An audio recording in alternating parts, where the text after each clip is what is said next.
సమరం news channel కు స్వాగతం. ఈనాటి ముఖ్యాంశాలు: స్వర్ణాంధ్ర @2047 మా లక్ష్యం. తలసరి ఆదాయం $42,000 సాధిస్తాం. సీఎం చంద్రబాబు. నన్ను అర్ధరాత్రి 1 గంటకు నిద్రలేపి సంతకం చేయమన్నారు. బాలినేని శ్రీనివాసరెడ్డి వ్యాఖ్యలు. విద్యార్థులకు 10 రోజుల్లోపే అమెరికా వీసా. రాష్ట్రాన్ని ఖాళీ చెక్కులా అదానీకి రాసిచ్చిన జగన్. వైఎస్ షర్మిల.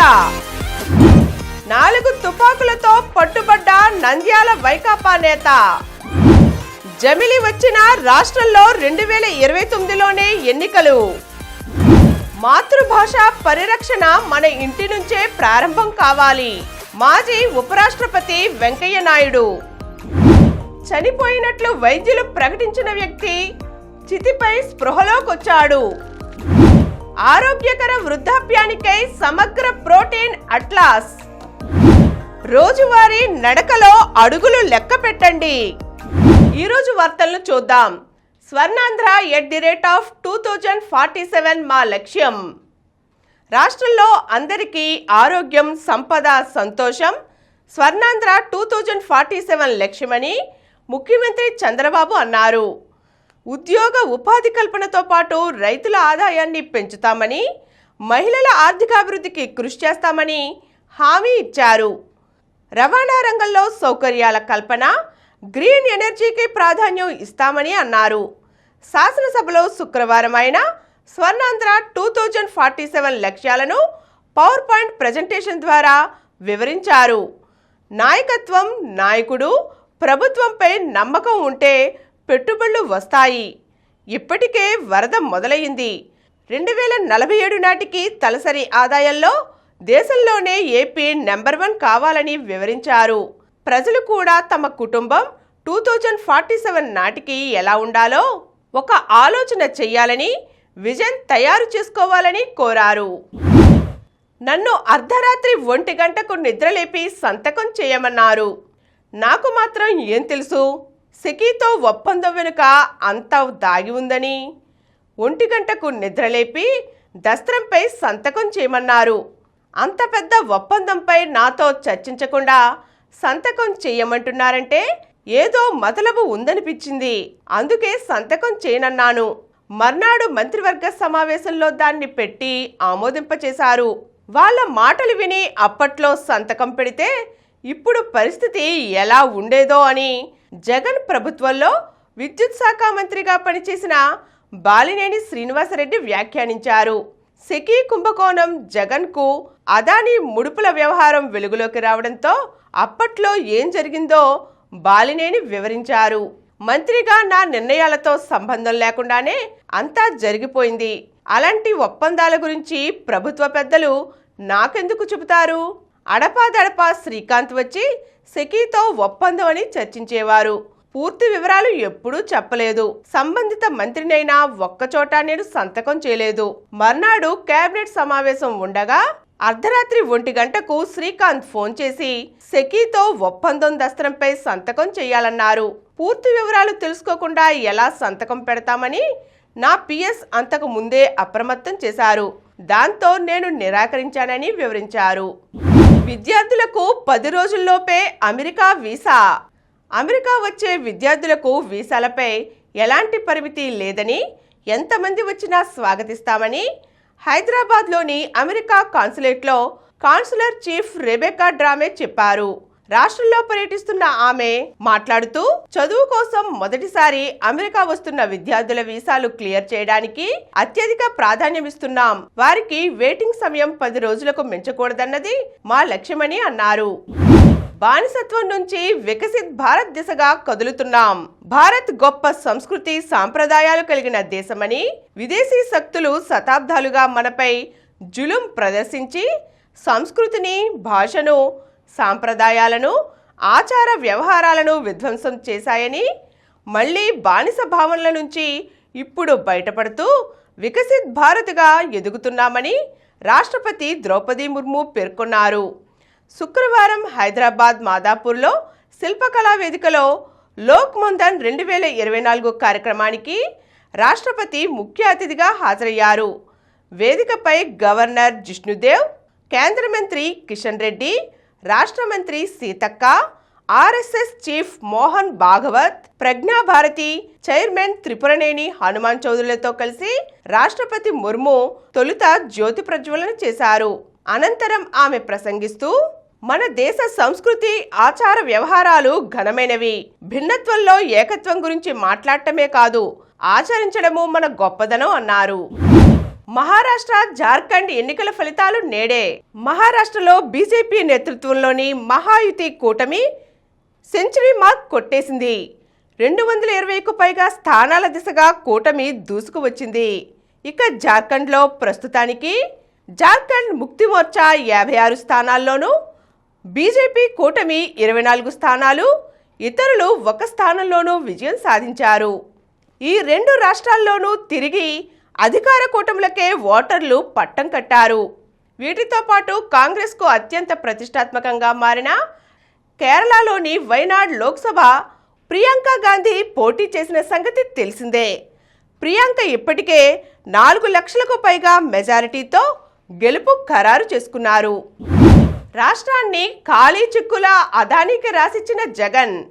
ముఖ్యమంత్రిగా ఉన్న రోజుల్లో వైఎస్ జగన్మోహన్ రెడ్డి ఆంధ్రప్రదేశ్ను గౌతమ్ అదానీకి ఖాళీ చిక్కుల రాసి ఇచ్చారని జగన్ సోదరి ఏపీసీసీ అధ్యక్షురాలు షర్మిల తీవ్ర ఆరోపణలు చేశారు. అదానీ దేశం పరువు మంటగలిపితే జగన్ రాష్ట్రం పరువు మంటగలిపారని అన్నారు. ఒక్క డీల్లోనే 1,750 కోట్ల లంచం తీసుకుని ప్రజల నెత్తిన 17,000 కోట్ల విద్యుత్ సర్దుబాటు ఛార్జీలు భారాన్ని మోపారని అన్నారు. శుక్రవారం హైదరాబాద్లో షర్మిల విలేకరులతో మాట్లాడుతూ జగన్పై తీవ్ర వ్యాఖ్యలు చేశారు. మీ లంచాల కోసం రాష్ట్రాన్ని తాకట్టు పెడతారా?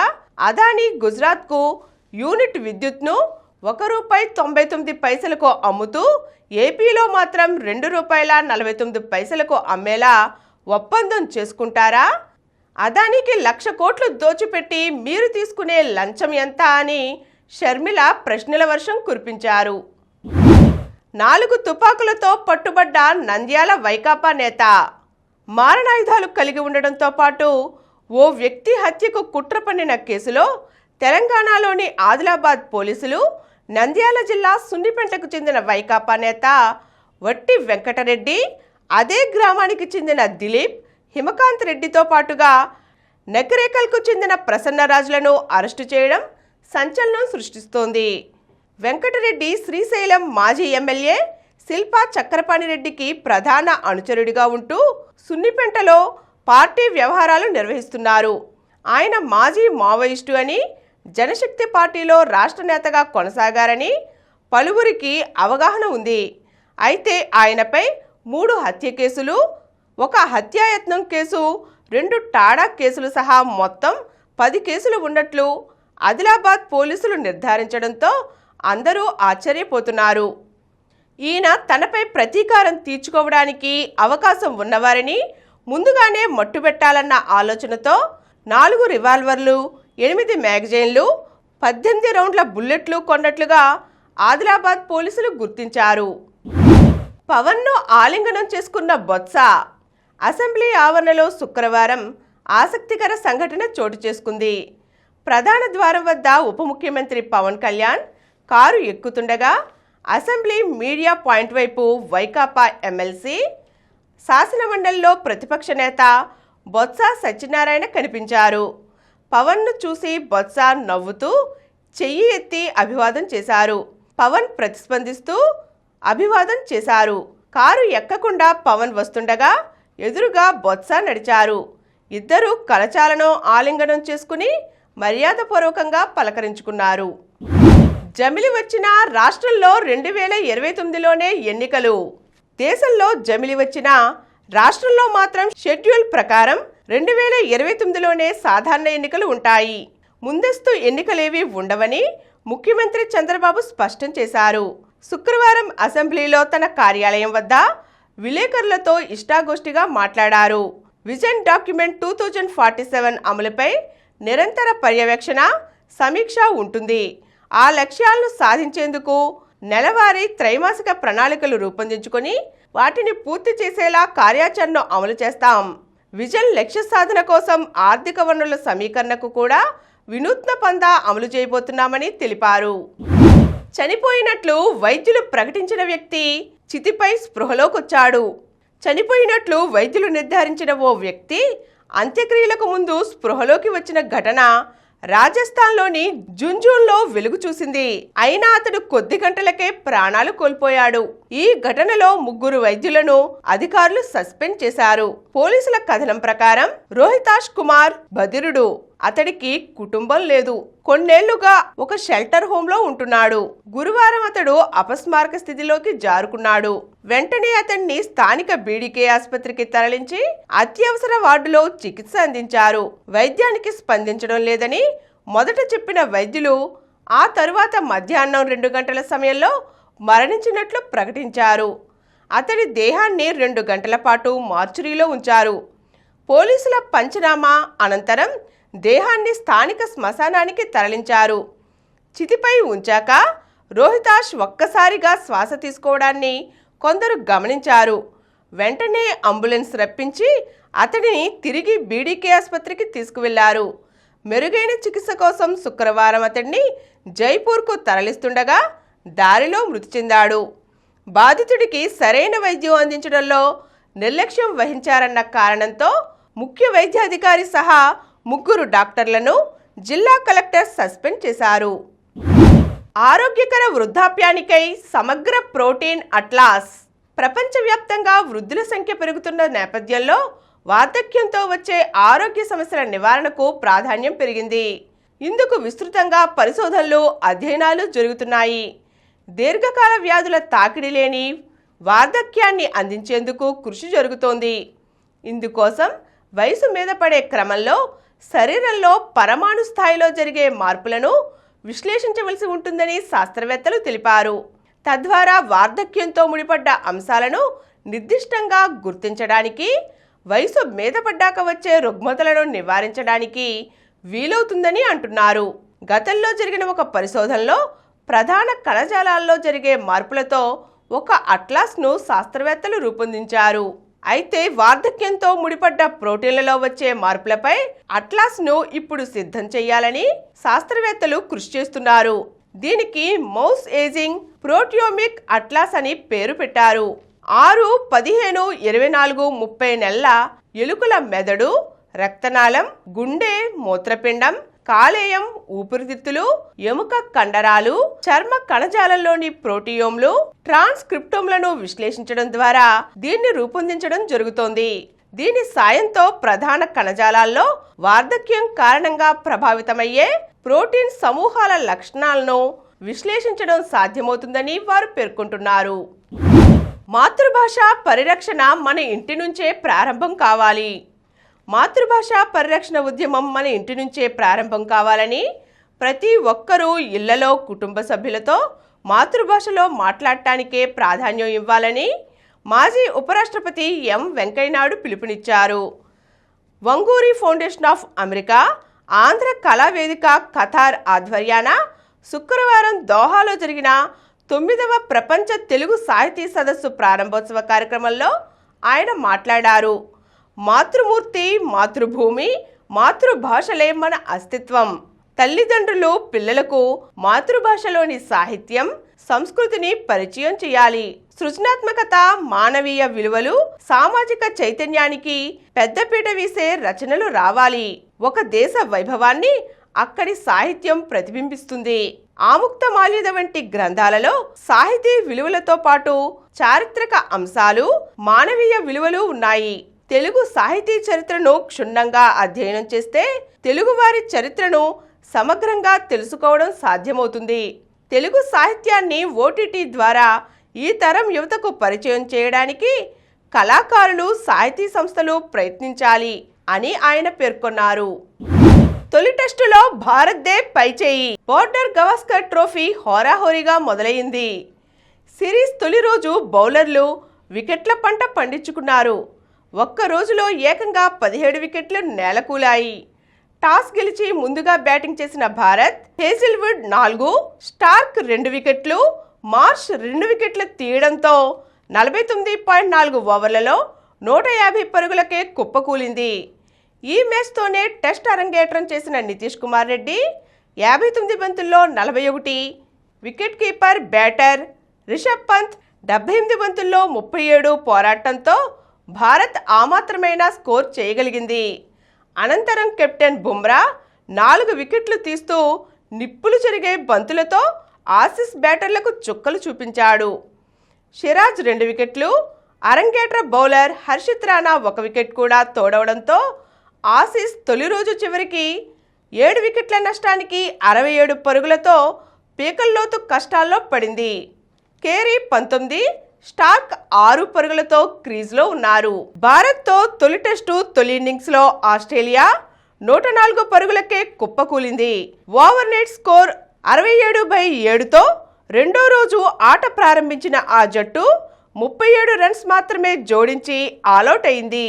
స్టార్ పేసర్ బుమ్రా 5 వికెట్లతో ఆసీస్ పతనాన్ని శాసించాడు. హర్షిత్ 3, సిరాజ్ 2 వికెట్లు తీశారు. రెండో రోజైన ఈ రోజు ఆట ముగిసే సమయానికి వికెట్ కోల్పోకుండా భారత్ 172 రన్స్ చేసింది. మొత్తంగా 218 పరుగుల లీడ్ సాధించింది. యశస్వి జైస్వాల్ 90 పరుగులు, కేఎల్ రాహుల్ 62 పరుగులతో నిలకడగా ఆడుతున్నారు. రోజువారీ నడకలో అడుగులు లెక్క పెట్టండి. రోజుకి 10,000 అడుగులు నడిస్తే చాలా రకాల అనారోగ్య సమస్యలు దరిచేరవు. నడక శరీరంలో సంభవించే సగం రోగాలను దూరం పెడుతుంది. అలాగే రోజుకు 3,867 అడుగులు వేస్తే ప్రాణాంతక రోగాల్లో 25% దూరం పెట్టవచ్చు. కనీసం 2,337 అడుగులు వేస్తే గుండె జబ్బుల బారిన పడకుండా ఉండవచ్చు. ఇక రోజుకి సగటున 1000 అడుగులు పెరిగిన కొద్దీ ఆయు ప్రమాణం 15% అధికం అవుతుందట. ఇప్పుడు కొన్ని సంక్షిప్త వార్తలు చూద్దాం. జలాంతర్గామిని ఢీకొన్న మత్స్యకారుల పడవ. భారత నౌకాదళానికి చెందిన స్కార్పియన్ తరగతి జలాంతర్గామిని మత్స్యకారుల పడవ ఒకటి ఢీకొంది. ఈ ప్రమాదంలో పడవ బోల్తా పడి అందులోని 13 మంది సముద్రంలో పడిపోయారు. వీరిలో 11 మందిని సమీపంలోని యుద్ధ నౌకల్లో ఉన్న నేవీ సిబ్బంది రక్షించారు. మిగతా 2 ఆచూకీ దొరకలేదు. $1,00,000 చేరువకు బిట్కాయిన్. క్రిప్టో కరెన్సీ బిట్కాయిన్ విలువ $1,00,000 చేరువైంది. తన రికార్డు పరుగును కొనసాగిస్తూ తొలిసారి $99,000 ఎగువకు వెళ్ళింది. గత 2 వారాల్లో బిట్కాయిన్ విలువ 40% పైగా పెరిగింది. సెమీస్ లో సాత్విక్ జోడీ. చైనా మాస్టర్స్ ప్రపంచ టూర్ సూపర్ 750 టోర్నీలో భారత స్టార్ జోడీ సాత్విక్ సాయిరాజ్, చిరాగ్ శెట్టి సెమీఫైనల్లోకి దూసుకు వెళ్ళింది. శుక్రవారం జరిగిన పురుషుల డబుల్స్ క్వార్టర్స్లో 6వ సీడ్ సాత్విక్ చిరాగ్ జోడీ 2వ సీడ్ కిమ్ ఆస్ట్రప్ అండర్స్ రస్ముసెన్ జంటపై విజయం సాధించింది. వచ్చే ఏడాది ఐపీఎల్ మార్చి 14 నుండి మే 25 వరకు షెడ్యూల్ను విడుదల చేసిన బీసీసీఐ. తలైవాస్ పై యూపీ పైచేయి. ప్రో కబడ్డీ లీగ్ సీజన్ 11లో యూపీ యోధాస్ మరో విజయాన్ని ఖాతాలో వేసుకుంది. శుక్రవారం జరిగిన మ్యాచ్లో తమిళ్ తలైవాస్ను 40-24 తేడాతో ఓడించింది. మరిన్ని వార్తా విశేషాలతో రేపటి సమరం న్యూస్లో తిరిగి కలుద్దాం. Thank you. ప్రతిరోజు వార్తా విశేషాల కోసం అనతి కాలంలోనే 20 కోట్ల వ్యూస్ సాధించిన సమరం ఛానల్ సమర్పించు సమరం న్యూస్ ఛానల్కు సబ్స్క్రైబ్ చేయండి, లైక్ చేయండి, మీ ఫ్రెండ్స్కి షేర్ చేయండి. అలాగే ప్రక్కనున్న గంట సింబల్ని ప్రెస్ చేయడం మర్చిపోకండి.